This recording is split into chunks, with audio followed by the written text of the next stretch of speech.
Welcome back, everybody. Hear Me Out Sports Podcast is Kaiana Miller, my brother Jace, and today we're talking the last 8 games of Week 15, as well as the AFC playoff picture, Baker Mayfield's career outlook, and Trey Lance's career outlook. Let's get to it.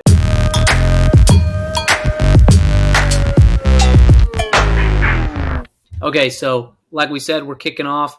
I guess we'll quick review the Seattle and the San Francisco 49ers game just happened yesterday. Went about exactly how I thought it would. Pretty conservative game plan from Kyle Shanahan. Niners win the game. Christian McCaffrey had a huge game. Seattle looked mediocre at best. Couldn't really move the ball all night. So, yeah, it went about as well as you'd expect. Jason, any thoughts on that one? I just thought it was kind of interesting how little they used the receivers. It felt like to me they use a lot of George Kittle and they use a lot of Christian McCaffrey, and especially with the 49ers. They have a lot of targets there and a lot of playmakers, and it looked like they're depending on Christian McCaffrey like he was their only player. So I'm kind of confused why they stuck to it, but maybe it is because they're playing it safe and he's a more sure bet. But it seemed like time and time again they just used him like he was the only player you could ever use. I think it's because Seattle's strength, specifically on defense, is their cornerbacks. So obviously wide receivers aren't in use as much. The slot was a little bit open, but yeah, I think that Kittle and McCaffrey took advantage because were used as an advantage because of the strength of the Seattle defense. Transitioning from that game though itself into kind of the 49ers long-term plans. Trey Lance obviously they traded a bunch of picks to move up and get him last year's draft. He got hurt early this season. He hasn't been able to play. Brock Purdy was a 7th rounder they took this year, and he's 2-0 in his 2 starts, no turnovers. He's looked okay enough. What do you think moving forward? Is there anything that you think could happen this season that would make it so Brock Purdy went into next season as the starter over Trey Lance? Or do you think Trey Lance is the favorite right now to start for the Niners on week 1 of next year? I think that all depends on after the regular season, moving into playoffs and stuff like that, depending on how he performs as far as if he's getting them wins as he continues to do, and if he is able to kind of carry their team, not really carry their team because they have a lot of huge targets there, a lot of big names, but if he's able to provide for them what they need going into the playoffs and even beyond that, then I think that he has a good chance at starting over Trey Lance. But I guess, what do you think? Do you think Trey? I think Trey Lance might be more than a dual threat. Real quick, how far would they have to go in the playoffs for you to think that Brock Purdy would be favored to start over Trey Lance? I think that he would have to for sure make it to the divisional championship and maybe even have to win that in order to be considered the divisional round, divisional. Or the champion or the conference championship. Sorry, not divisional. Conference championship. And then I think that they might even have to win it to actually guarantee the spot of, hey, next year we're going with Purdy. But it'd be more of in order for it to be a sure bet, it has to be kind of a big carry. So I think the Trey Lance is going to be favored to start unless the Niners win the Super Bowl. That's the only scenario I can think of. I think that people are getting a little bit too overhyped on Brock Purdy, if you want to call it that. But if you look at the throws, I'm not a Trey Lance stan. I'm not a lover of Trey Lance. I don't think he's that great. Don't get me wrong, but I think draft capital matters. The Niners gave up so much to get him that they're gonna see what they got with him no matter what. And in order to do that, you have to start him. And on top of that, Brock Purdy, again, he's managed the game well, but he's not the reason they're winning the game. He's just making sure that he doesn't lose the game for them. I think that Trey Lance, ability-wise, even though, again, I'm not a huge fan of Trey Lance, ability-wise, Trey Lance can win you games. I don't know that Brock Purdy can win you games with his ability. I think that since their team is so loaded, defense stops everyone, they have so many playmakers on the offensive side, Brock Purdy's just going to make sure that he doesn't lose the game for you. But he's not going to ever be a reason that you actually win. So I think because of those reasons, Trey Lance's upside's so much higher, and the draft capital that they spent on him. And honestly, statistics-wise, if you look at the games that Trey Lance played his rookie year, he had over a 60% on-target percentage on his throws. And in the game he played this year in a like hurricane, it was a little bit over 70% on-target throws. Brock Purdy in his 2 starts is 50%. So Trey Lance, statistically wise, has been a little bit better. So I don't think that Trey Lance is honestly in much danger of losing the losing the going into training camp starting position unless the 49ers win the Super Bowl. But anything short of that, Trey I Lance think the safe. more, I mean, if they give it to Trey Lance, I think one of the fun questions you might consider is, does Purdy? I mean, I guess he has to stay with them for another 3 years or so, but is he a prospect for some of these teams that don't really have a quarterback option, i.e., the Carolina Panthers, or I mean, depending on how Deshaun Watson keeps playing, the Browns? No, unless they give up a lot of draft capital to get him, which I don't think any team would. I mean, you're not going to get much more than probably like a sixth, maybe a fifth round pick for Brock Purdy. I think that the Niners will just stash him on the bench. And I mean, he's in his rookie year this year, Yeah, so I doubt that the Niners trade him. And just because I don't think anyone's going to offer much I for him. agree. So, yeah. All right, let's get to the All right, games. man. Yeah, let's move on. So we left off. We're talking our next game up, which is Dallas at Jacksonville. Uh, a really important game for Jacksonville, not as important for Dallas. It looks like Dallas has almost secured their division. Oh, sorry. Dallas has basically secured their wild card spot. The Eagles are probably winning that division. But Jacksonville, they're 2 games back of the Titans. Um, so it's pretty important for them to kind of win out and put pressure on the Titans so that the Jacksonville Jaguars have a chance of making the playoffs. So how do you see this game going? So I'm going to give it to Dallas on this one just because, as far as Jacksonville is concerned, I think they're too variable, too inconsistent on how they perform. And when you're going against a really good defense, it's hard to perform well. But that being said, it's not like a safe, oh, yeah, Dallas for sure is going to win. But I do think Dallas is going to take the win from this one. I just think that I think they've been clicking in this last few games as far as Dallas over the last, I don't know, 6, 7 weeks. I think they've been doing all right. And I just think that they are the better team in this scenario. But I do think Jacksonville surpasses them in the next couple seasons, just FYI. I think Jacksonville actually pulls this game out. If you've looked at them since their bye, they've been fantastic. Trevor Lawrence specifically, he's the third best quarterback statistically speaking, passer rating wise, since their bye week. He's really put it together. He's grown a lot under Doug Peterson, and that's even without Travis Etienne doing a ton the last couple of weeks. It's been mostly the Trevor Lawrence show, and Jacksonville's looked awesome. I do think Dallas's defense will probably be the best defense that they've faced so far this year, but I think that Jacksonville finds a way to get it done there in Florida. I don't have any real faith in Dak Prescott. I think that Dak Prescott, at his very best, like his most elite play, is maybe a top 6 quarterback in the league. Definitely not top 3, but maybe top 6. But on his normal days, he's maybe 15th, 16th, 17th. He's in that average to below average range for starting quarterbacks in the NFL. Dak Prescott, yeah, thought the contract was terrible that they gave him. Still think the contract's terrible that they gave him. I don't really care what Dallas's record is. If you put Patrick Mahomes on that team, they'd probably be undefeated right now. So, not a huge Dak Prescott believer. I don't think he gets it done this week. I think Jacksonville pulls it out because of Trevor Lawrence. Looking good so So far. who you start in fantasy? Because for me, I've had Travis Etienne started for the last couple of games, and he has not produced. Do you No, I start agree. Trevor I think you Lawrence, or have is he to. too risky in these playoff matchups? No, I would start Trevor Lawrence if you have him. Etienne, of course, if he's on your team, you're starting him. I have him in 2 different leagues. I'm starting him in both those leagues. So, Etienne, you got him. You got to start him. Anyone on the other We'll move side, on. CeeDee Lamb or Nah, Dalton Schultz? Dalton Schultz has been pretty good. I would start CeeDee Lamb. Dalton Schultz, you're starting if you have him because the tight end position is so terrible. So you're starting him no matter what. I would start CeeDee Lamb. But yeah, I mean, running backs, if you have Pollard, if you have Zeke, again, because of how kind of not strong the running back, how I guess weak, that's what not strong is, idiot. That's how weak the running back position has been all year. I think that you're going to have to start Zeke or Tony Pollard if you got him. But Which is yeah, let's move on to the it's not great, and Kansas that City has been Houston a game. theme for the NFL in general, where they've been playing multiple backs. I mean, you look at the Lions because I follow them heavily. You look at Carolina Panthers, you follow them. It's a pretty split back this year in the NFL, and it seems like it's moving more and more towards that direction. Yep. Speaking of split backfields, Kansas City at Houston is the next game up. Kansas City is going to win this game Yeah, we easily. don't got to cover this very much. Like, I'm really not going to talk about much. But one thing I really do want to mention, so Houston is the second most difficult fantasy defense for quarterbacks this year. And I think it's because they're so terrible against the run that the other teams aren't having to throw the ball.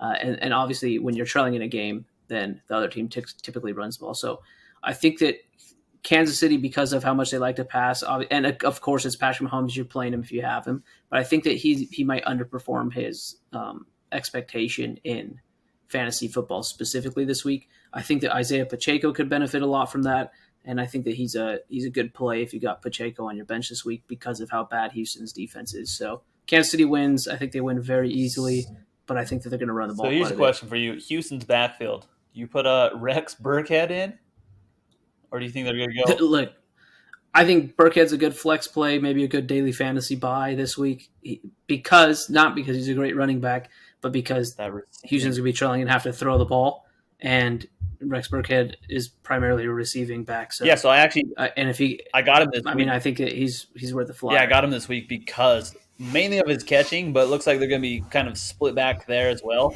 But because he has more of the reception upside, I decided, hey, I'm going to pick him up. I don't know if I'm going to play him this week, but this would be the week to play him.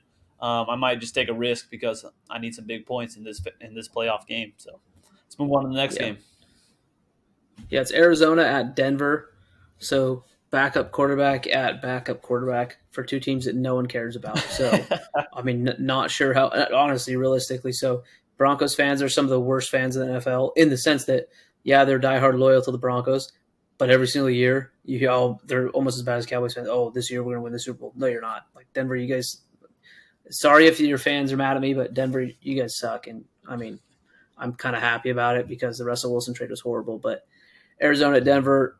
I don't even know. I mean, Arizona side, I would start their receivers, but they're going against Denver's defense, which is elite, and Colt McCoy's playing. So, again, if you have Hopkins, if you have Hollywood Brown, you probably have to play them just because they're the draft capital that you spent to get those guys. You probably don't have many better options. But I think this game, Denver does win. I think their defense powers them to a low scoring win against a bad Arizona Cardinals team. So I'm gonna give this to the Cardinals just because I think they have more offensive weapons on their side.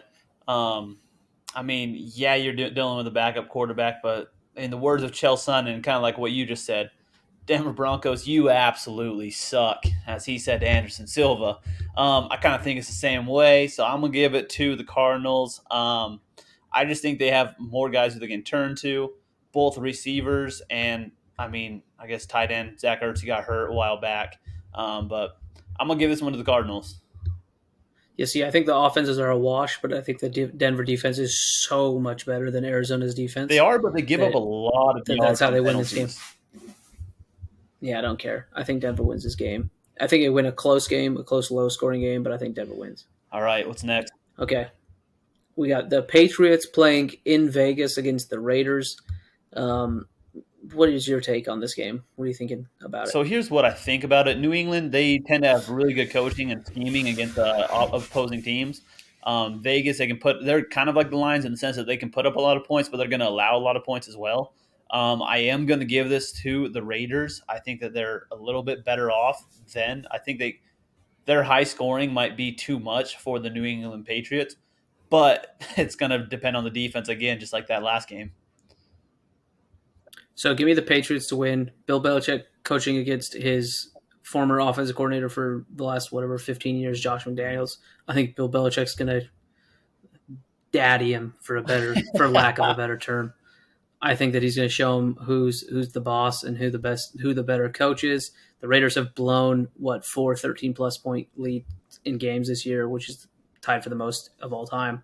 I don't know how that turns around for Las Vegas.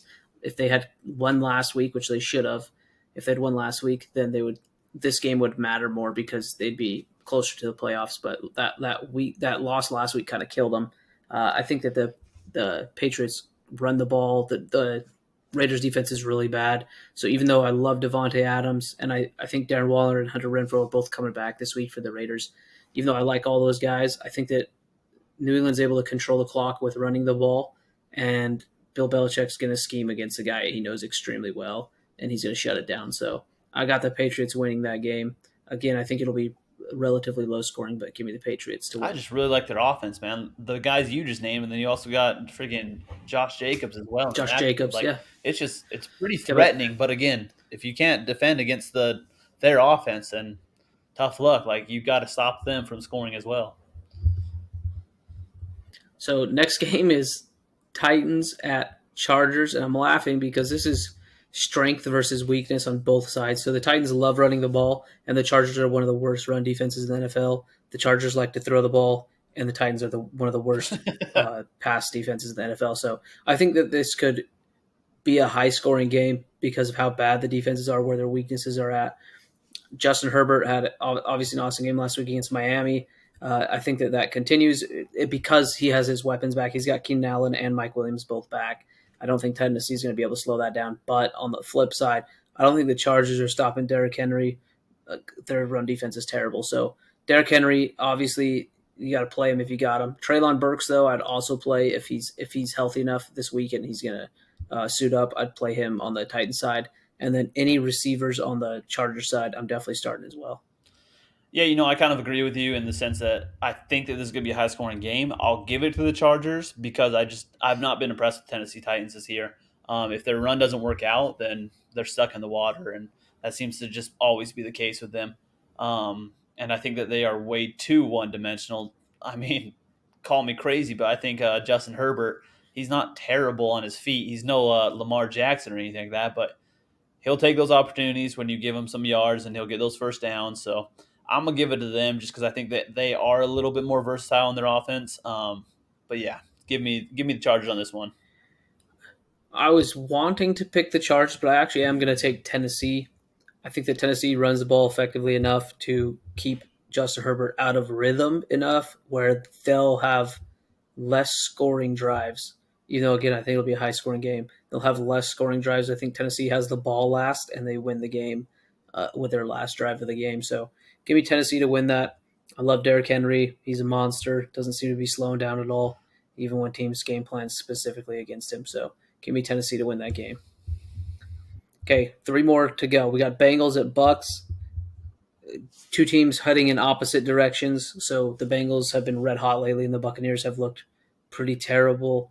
Tom Brady looks like he's already retired. Not in his ability, but in how much he actually cares. He just doesn't seem like he wants to be there right now. So a little bit concerning for Tampa Bay. Jace, how do you see this Yeah, Bengals versus Bucks so game give me going? the Bengals. Of course, some of that is dependent on the receivers coming back. T. Higgins and Tyler Boyd, who both left the game. T. Higgins with a hamstring, Tyler Boyd with a finger. I think they'll both come back because they've been limited in practice. But that leaves you with who do you start as far as their receiver core goes. This has been the case with the Bengals all year. T. Higgins has usually been a safe start, and Jamar Chase, when he's in, has been a safe start. But Tyler Boyd, he has his hit and miss games, and he can either get you 20 plus points or he can get you 2 points. So, who do you start as far as Bengals are concerned? I'm not starting T. Higgins, but it has nothing to do with T. Higgins and absolutely everything to do with the Bengals head coach, Zach Taylor. Fantasy fans and fantasy players are pretty upset about last week. So As they T. should Higgins be. entered the That was game. ridiculous. Yeah, T. Higgins entered the game with his no injury designation at all. So pretty much everyone who had him started him in fantasy. And then Zach Taylor's like, yeah, we just didn't feel like playing him because we didn't feel like we wanted to push his hamstring. They felt like Zach Taylor was a little bit dishonest. A lot of people are calling for the NFL to levy some discipline against the Bengals because of it, because of how much money the NFL makes off of fantasy, um, both gambling fantasy as well as just fantasy players. So I thought that was a disservice because of that. Even if I have T. Higgins, I'm not playing him. I don't trust Zach Taylor. Jamar Chase, play him no matter what. Tyler Boyd, I don't know if he'll be able to go this week, but if you got him, I think he's a okay option. But I'd look elsewhere if you have better options than Tyler Boyd.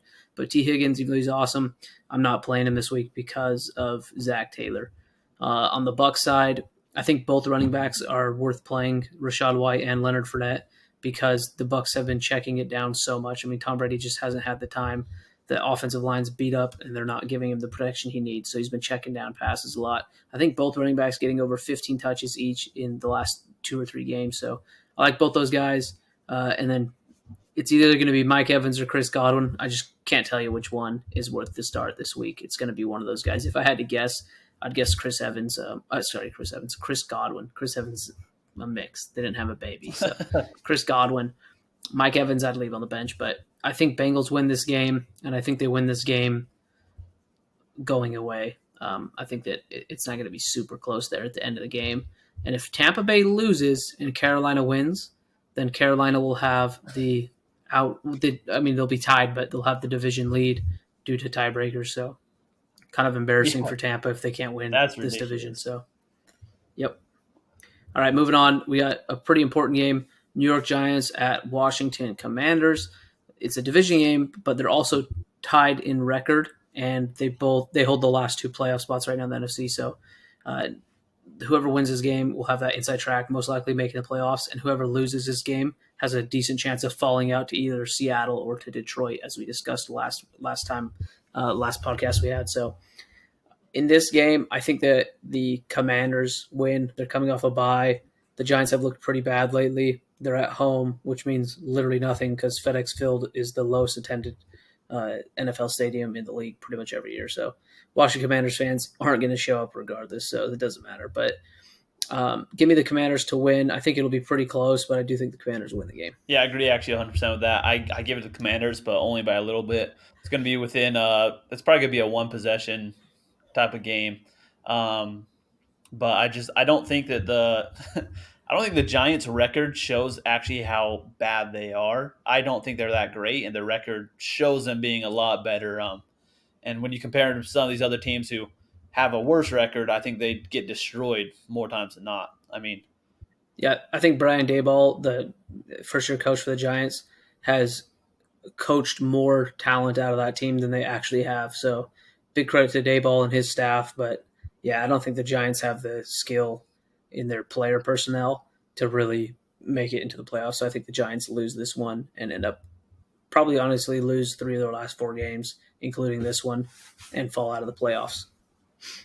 yeah, no, I agree. All right, last game of the week. It's the Monday night game. At the beginning of the season, this looked like a really good game, an important game, and it ends up being pretty much worthless. LA Rams at Green Bay Packers. It's in Lambeau, but our boy Baker Mayfield making his second start. I guess first technical start, but really his second start for the LA Rams here against Aaron Rodgers, trying to fend off Green Bay from starting Jordan Love to see what they got for the rest of the year. So, Jace, how do you see this game going? Um, listen, man, this game's super up in the air. I have no idea how it's going to go. Baker, he did really well last year, but if you looked at Baker's season so far, it has not been one to remember. But does he have the ability? Yeah, I totally think he does. On the flip side, Aaron Rodgers has looked really bad this season, but does he have the ability? Yeah, I think he does. Does he necessarily have the targets? Not really. Is the run game? Both running backs are pretty good. So they'll have to rely kind of more heavily on those running backs as usual with A.J. Dillon and Aaron Jones. They've had some rookies making some big appearances in the receiving core, so that's something to know at least. But man, I don't even know who I want to predict on this one. I'm gonna give it to the Rams and hope that Bake Show actually does pretty good. Because actually, you know what? So, I'm actually switching that. I'm going for Green Bay Packers because I want the Rams to lose so the Lions get better picks. So that's where I'm going with. okay, I think the Packers. Man, this is a tough game. I do think the Packers win. I do, but I love Baker Mayfield. Again, like you were saying, the talent's there, but he hadn't had the coaching his entire career. I mean, look at they replaced him with Deshaun Watson in Cleveland, and the Browns look terrible all year. So I like Baker. I really do. I think talent's there. His coaches in Carolina were terrible. Sean McVay's best coach he's ever had, and he looked totally fine coming in, not really knowing probably more than about 10% of the playbook. So I think that he looks fine in this game, but I do think the Packers are able to pull it out. The Packers have more talent on the offensive side of the ball. If LA was healthy, I wouldn't be saying that, but no Cooper Kupp, obviously. They don't have a true bell cow running back. They don't even have Allen Robinson, their second receiver. So, I mean, Baker Mayfield might as well be thrown to the flight attendants flying them to Green Bay this week because he just doesn't have the guys that he needs on the offensive side of the ball, but I do think he has a decent game still. Give me the Green Bay Packers to win, and I think that we get to see Aaron Rodgers' smug face on TV at the end of the night. I hate So it. But I think the start Packers Aaron win as much Jones as in I don't my like him. book. That's my main starter Yep. of the game. Okay. Yeah, I like Aaron Jones. I think he'll have a good game too. So, and Christian Watson, you mentioned the rookie receiver. So Christian Watson for Green Bay, he's been an absolute stud the last 4 weeks. He's figured out how the offense works, how the playbook works. He's healthy, so you got to start Christian He's Watson looked if you great. have He's him. been a good bailout option, I think, for Aaron Rodgers. Yep. All right, we'll hop into the AFC playoff picture. So to break it down for everybody, so again, 7 teams make the playoffs from each conference. So in the AFC, the Bills right now are the 1 seed, and no matter if they finish the 1 seed or not, they're almost guaranteed to have a playoff berth. The Chiefs, they're guaranteed playoff berth. The Ravens and Bengals are competing for the title of the AFC North, but those teams almost for sure will make it in. So those four. So there's really 3 spots left. There's the Titans. Their record's only 7-6, but they currently are leading their division. But again, the Jaguars are sneaking up, so it's either going to be the Titans or Jags filling that spot. And then we got the Dolphins and the Patriots filling the last 2 spots right now. But the Patriots have the same record as the Chargers and the Jets. They just hold the tiebreaker. So really, we got the Jets and the Chargers fighting to get in against the Dolphins and the Patriots, and then the Jaguars fighting to get in over the Titans. So, Jace, how do you think that the playoff picture turns out for the AFC? Well, considering the Jets are going to lose to the Lions this upcoming week because they have to play Zach Wilson, I think that they might drop down. It might be a little hard for them. As far as Tennessee Titans and you got just blanked. Oh, Jacksonville Jaguars. I think Jacksonville Jaguars are the better all around team. And actually, while we're talking, let's try to quickly look at their schedule because I think that's going to be what it comes down to. I mean, they're both. I think they're both pretty equal as far as the teams are concerned, but I think that Jacksonville is more well rounded, and so I'm going to give it to them. Without, I mean, they play the Jets next week for Jacksonville, and I think they can get out that win. And then you have the They got Houston, and then they got Tennessee. So honestly, that last game of the year, the Tennessee Jacksonville game, might decide the division yeah that really will. realistically, But Tennessee will play because in Week 17. Tennessee plays because Dallas, and I don't think that that's a great matchup for them. I think that Dallas actually has a pretty good rush defense, in my opinion. So I'm going to give it to I mean, let's see who Jacksonville plays on week 17. They play Houston, so I think Jacksonville wins it. yeah. So I think that man, if Jacksonville wins this week, they'll get in. If they can beat Dallas, then they're going to get in. They'll already hold the tiebreaker over Tennessee because they beat them last week. If the Jaguars beat Dallas, they'll and I think that the Chargers are going to lose at least one of their next 3 games. That'll set up a matchup: Jacksonville versus Tennessee, last game of the season, and it'll be in Jacksonville to see who gets in. So I think that the Jacksonville Jaguars, if they can win this week, will beat out Tennessee for the 6 and 7 seed right now. I think that the Dolphins can still. The problem the Dolphins have is that they the Chargers hold the tiebreaker over them. So if they have the same record, the Chargers will get in. I think the Patriots, because of Bill Belichick, will find a way to stay in. I think the Jets, because of who they are going to fall out. I really just don't think they're going to make it in. So it leaves it between the Chargers and the Dolphins for me. I I'd hope that the Dolphins will make it because I think the Dolphins are the better team. Chargers wouldn't be anything fun to watch in the playoffs at all, if you ask me. yes, but I let me look at the Chargers schedule and I'll tell you. So yeah, the Chargers, they got Tennessee this week. We already talked about. Then they got the Colts, the Rams, and the Broncos. So I think the Chargers might sweep all those games. They could go 4-0 realistically, All right, so now which would looking at mean the that the Dolphins, Dolphins you got Dolphins Dolphins would versus have to match and go 4-0. yeah Dolphins. And they got Buffalo, Green Bay, New England, and the Jets. So actually, give me the Chargers. I think the Chargers sneak in and beat out the Dolphins. Yeah, Dolphins So I think definitely have a the harder Patriots. schedule to end. Yeah, I think the Patriots and the Chargers get in, and I think Dolphins are the first team out of the playoffs for the AFC. All right. Well, Yep. with that, I mean, let's talk about one of these games that we already talked about with Baker Mayfield. What do you think about him? Do you think he has a future going forward? I mean, we both said that the skill's there. There's been some talk about maybe the skill not being there. That again, different opinions. But Also, the team chemistry. It sounds like there were some problems on the team. I don't know how well founded those were, or if it was just bad publicity. But what do you think Baker Mayfield's future holds? I think that Baker will be on the Rams next year. Now, I think that if Stafford recovers, that Stafford's going to have that first opportunity to be the starter, and I think that Baker has to accept this. So Baker's contract's up after this year. I think because the position that the Rams are in right now, as far as not having any high draft picks because they traded them all away, I think that that benefits Baker and the likelihood that they want to re-sign him. So I think Baker will just have to kind of accept that he's going to go into the season as the backup. He's not going to be going into the season as the starter. But if Matthew Stafford gets hurt again, which has a decent chance of happening, or if he just is really not performing well, then I think that Baker could get his opportunity there in LA. My one concern is that Sean McVay, and this all hinges on this. Baker returning to the Rams all hinges to me on whether Sean McVay returns to the Rams. So there's talk that he might take a TV gig and stop coaching, kind of retire from coaching temporarily. If he does do that, I don't think Baker's going to come back to LA because I think the new coach is going to want to kind of switch stuff up. But if Sean McVay's back, I think Baker again will go into the season in LA as the backup, and as soon as Matt Stafford plays bad or is injured, then Baker's going to have his opportunity. And I think that's his honestly the best case scenario for Baker right now is to stay in LA with the Rams because of Sean McVay. Yeah, so I actually agree with that. Now with that, I guess so I think Baker. I see the season going that Matthew Stafford either underperforms like he kind of has this year, or that he gets hurt. Baker Mayfield gets his chance, does all right with it like he has, and then he eventually gets to start next year if all those things go as I said. But I think another big question is if after this year's up, Baker Mayfield decides not to sign with him.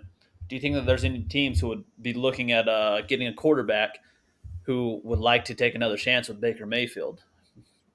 Uh, I think if a team does, it won't be bringing him in as a starter. That's the thing. So Agreed. Baker needs to accept his role. But one thing that I think Baker got flack on when he was leaving Cleveland, when they were trading him and stuff, is there was some grumblings out there that there were locker room issues with Baker, that maybe some guys didn't like him, but that doesn't seem to be the case at all. Even though things didn't work out in Carolina, everyone from the media to the players, like his teammates, to the coaches, every single person said that Baker was nothing but like a grade A citizen, a great teammate, a super helpful guy, very kind guy, and engaged and all that.